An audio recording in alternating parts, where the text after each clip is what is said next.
What are some of the things that you do when you're looking at a piece of downtown that you want to revitalize or redevelop? What are some of the things that you ask? What are some of the checklists, the due diligence pieces that you go through? Yeah, I love this. So first off, I want to kind of paint the picture. Our asset class is downtown. Yep. So if you're going to build, let's say, all over the country, you better have a really crystal clear idea and product that you're building, right? Because you don't know the market. You're not living in the market. You don't have intimate knowledge. So if my deal is I build 400 unit apartment complexes, I can do that all over the country if I become an expert in that asset class. I can do that with strip centers. I can do that with single family homes, with build to rent neighborhoods. That's your asset class. For us, our asset class is actually a geographic region. It's like 15 blocks long by 5 blocks wide, and the asset class is downtown. So when a property comes available, it's not like, oh, now we have to build an apartment on it. We have to build a mixed use on it, because that's not our asset class. It is the downtown. We look at it and we say, what makes the most sense for the longevity and the financial economic stability of downtown. So it may be townhomes to sell, it may be a mixed use property, it may be an apartment building, it may be an office building, but that is our asset class, is the actual geographic downtown. The number one question that I get revolves around the premise of, yeah, but you're in Texas, they'll let you do anything. Can I do that in my town? My town won't let me build 20-foot wide townhomes. My town has zoning. By the way, mine does too. So to answer that question, I have like a framework that I call the SAFE framework. So if you're saying, can I build what I want, where I want, in the town I want, and make money, what questions do I need to ask? So number one is strong market fundamentals. So that's the S of SAFE. It doesn't matter what kind of real estate investing you're doing. You need to make sure that you've got population growth, strong, diverse job market, and affordability. Because if people aren't moving there, you're not going to absorb new units because nobody needs a new home, right? And so you want to make sure you have strong fundamental market. Doesn't matter what kind of real estate investing you're doing. Second, you want an action-oriented government. So that's the A. Does your local government actually want redevelopment?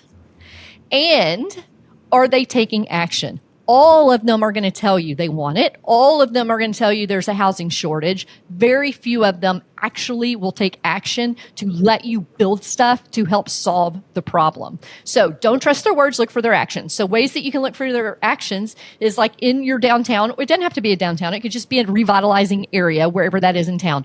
Are they spending money to improve it? So that might be upgrading landscaping, upsizing water and sewer so it can be developed, doing some hardscape like taking out the one-way streets and making them two-way, adding public parking, making it more pedestrian friendly. You want to see them spend money first. And then second, are they offering grants? And the best way to know that is just like Google, City of Bryan grants, development grants. They're not trying to hide it from you. If they've earmarked the money, they want you to spend it. So basically what they're saying is we're spending tax dollars money to improve the area, and we've earmarked money to help developers revitalize the area. If developers don't come in and leverage that, they look like bad stewards of the community's money. So they are incentivized to help you be successful if they're actually taking action first. So then the third one is first movers. Generally, investors are not the first movers in a revitalizing or a growing market. It is usually the owner-occupied people. So in a revitalizing area that is blighted and is now coming back to life, it's usually your business owners. They own their building. They may rent out part of it, but they're running their business out of it. So maybe it's an architect firm. Maybe it's a boutique, a flower shop, but they own the building. They've invested, bought the building, and they're running their business out of it. They're usually the first movers. Now, it doesn't mean as an investor you can't be a first mover and have success. It just means you're taking on a higher risk. And I want an asymmetrical bet, right? I want to have relatively low risk with high reward, not high risk and high reward. So try not to be the first mover. And then the E for safe is envision alignment. If you are building what the city wants you to build in that area of town, they will work really hard to make that happen. So if the town wants pedestrian friendly businesses and missing middle housing, more heads and beds, and you come in with a 400 unit apartment building, your visions do not align and they are not going to let you build it. If I want to build my 20-foot wide townhome, in a different neighborhood, they are not going to let me do it because that's not what they're looking for in that area of town. So how do you know what your city's vision is?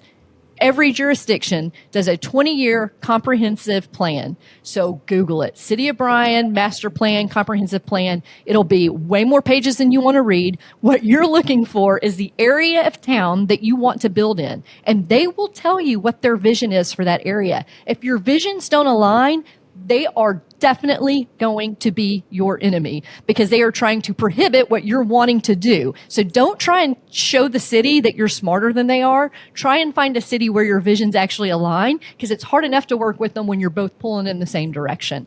So if you're wanting to redevelop in your area and you're wondering, is my area ready and can I do it? Those are the questions that you need to ask and research, and that will give you the answer as to whether or not you're able to do it. I can't tell you about your city, but I can tell you what to do to find out in your city.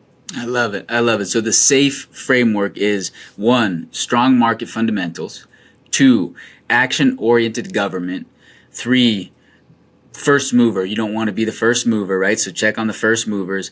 And then 4, the E stands for envision alignment, right? Yeah.